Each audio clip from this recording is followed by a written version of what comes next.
Good morning, ma'am. Today, Holi Milan Samaro is celebrating. Can you introduce about yourself and elaborate about this function? Well, good morning. I'm Dr. Felicitas from Germany. I have been a cancer surgeon and I'm connected to this group of Ashra Abjan since more than 15 years. And I come to India mainly to teach herbal medicine to people who live in villages, but also to empower women and to make them live a more decent life. So today we celebrate two feasts.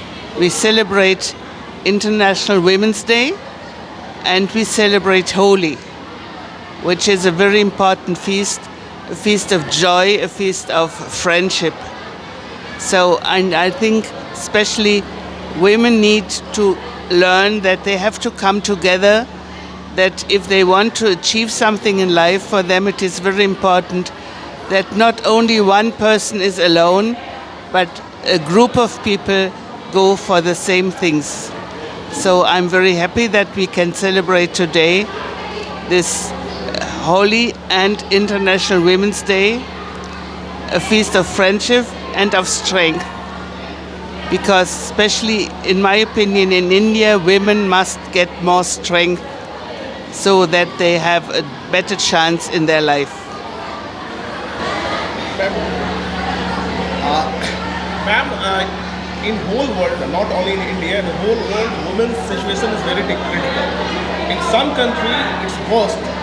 Especially in Bihar, women is very narrow is no technical support, no government support, proper support. What you would like to say our technocrat, bureaucrat, even in our government? Well, the first thing I would like to tell them, they must see the women, they must learn about their talents, and they must acknowledge these talents. Because if men only take the decisions in every country, but also especially in India,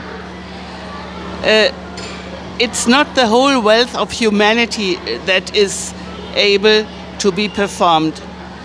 Men and women are different, they look at things differently, and we need both looks on the situation and on the improvement.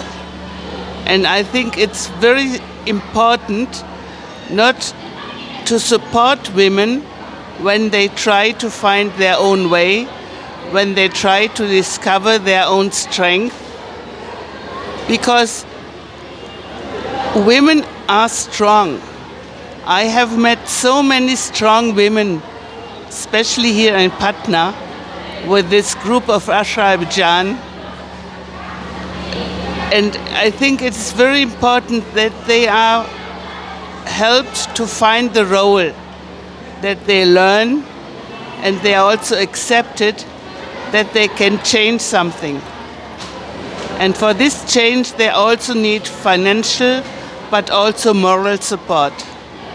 If somebody tells you, oh, you are only a woman, you have nothing to say, it's not important what you think, it's not important what you feel, then the woman learns, I'm nobody.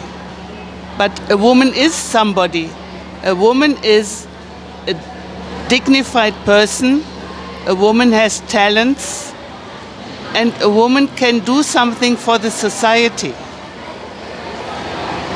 There is, when people, especially I know about Africa, if you help a woman, you help the whole family.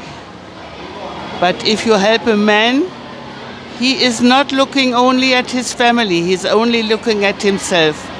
That is not always the situation, but I think we need to change the role of women all over the world, even in Germany, but very specially in India and in Bihar. Introduction, please, ma'am. Olofsson.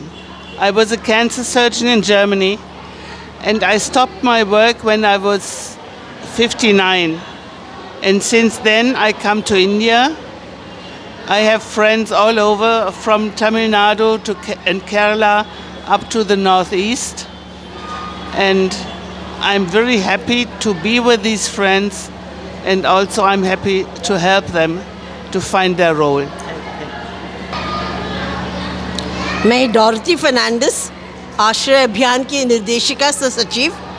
हम लोग पटना शहर में शहर निर्माता के साथ काम करते हैं, जो हमारे बहन भाई बस्तियों में रहते हैं, फुटपाथ दुकानदारों के साथ, मजदूर निर्माण करने वालों। और हम लोग एक तो उन लोग को हक अधिकार की बात करते हैं, दूसरा हमारे बच्चियों को हम लोग सिलाई केंद्र भी चलाते हैं 7 जगह में, और 2 जगह में बच्चों को पढ़ने के लिए एक प्रयास, छोटी सी पहल करते हैं। तो आज का दिवस केवल आज का दिवस नहीं, लेकिन मेरी समझ और सोच है ये तीसरी सदी महिलाओं की है। 2 सदी पुरुष प्रधान ने किया है, और मेरा हर जगह जब जाते हैं तीसरा सदी महिलाओं की योगदान है। आज का अवसर, हाँ, आज का अवसर में एक महिला का जीवन क्या है और उसमें क्या होना चाहिए, दोनों चीज़ को प्रस्तुत करने जा रहे हैं। आपने देखा होगा कि बाहर एक सफ़ेद कपड़ा रखा है। वो सफ़ेद कपड़ा ये एक चिन्ह है समाज का, और महिला लोग का हाथ का छाप, महिला लोग का योगदान इस समाज में। बिना महिला का योगदान समाज आगे नहीं बढ़ सकती है। तो इसके लिए हम लोग क्यों मना रहे हैं? महिला का जीवन में रंग होना चाहिए, महिला का जीवन में खुशियाँ होनी चाहिए, महिला का जीवन में आनंद होना चाहिए, क्योंकि महिला एक परिवार की नींव होती है। जब वो अपना योगदान देती है, अक्सर हमारा समाज उसको हीन दृष्टि से देखते हैं। तो आज इस कार्यक्रम के माध्यम से हमारे बहनें अपना जो अंदर छिपा हुआ गुण है उसको वो दिखाएंगे, दर्शाएंगे। हम लोग रोज़ रोते हैं कि हम लोग महिला है दबे, नहीं, आज खुशी मनाने की बात है, आज रंग लाने की ज़रूरत है। आज एक दूसरे को गले लगाकर होली मिलन समारोह के साथ एक महिला का एक भूमिका इस समाज में। और बहुत अफसोस की बात से कहना पड़ता है, एक महिला होने के नाते पटना में अभी 25 साल से हम काम करते हैं।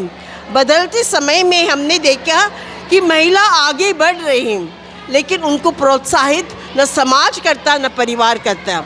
जैसा महिला घर से कदम बाहर रखती है उस पर उल्टा सीधा बात होता है। तो आज हम हमारी बहनों को यही कहते हैं, उनको बात को नहीं देना चाहिए। कल ही हम एक सेंटर पर गए जहाँ सिलाई सेंटर हो रहा था। लोग बोल रहे थे कि देखिए मैम, हम लोग को क्या है, हम लोग घर से बाहर निकलते तो लड़का लोग हम लोग के पीछे सीटी मारते हैं, सिलाई सेंटर पर आते। तो इस तरह से हमारा समाज में लड़कों को भी और पुरुष को भी जागरूक करने की ज़रूरत है। अगर ये महिला है तो किसी की बहन है, किसी की माँ है, किसी की बेटी है। तो जिस तरह हम लोग अपने घर में अपनों को इज्जत देते हैं, इसी तरह हर महिला को, हर लड़की को वो हमको उतना ही इज्जत देना चाहिए, और उनको एक खिलौना का दृष्टिकोण से नहीं, एक बहुत बड़ा योगदान देती है, घर चलाती है। तो मेरा संदेश इस अवसर पर कि महिला का जीवन में खुशी हो, रंग हो, और बदलते समय में महिला की भूमिका की पहचान सरकार करे और महिला को आगे बढ़ाने के लिए प्रोत्साहित करें। धन्यवाद। मैडम, आपने महिला सशक्तिकरण का बहुत ही अच्छा उदाहरण दिया। हमारे संविधान में एक साथ कानून आया था दहेज विरोधी, क्योंकि दहेज अभी भी चल रहा है, और उसके साथ ही आया था पैतृक संपत्ति में महिलाओं का अधिकार।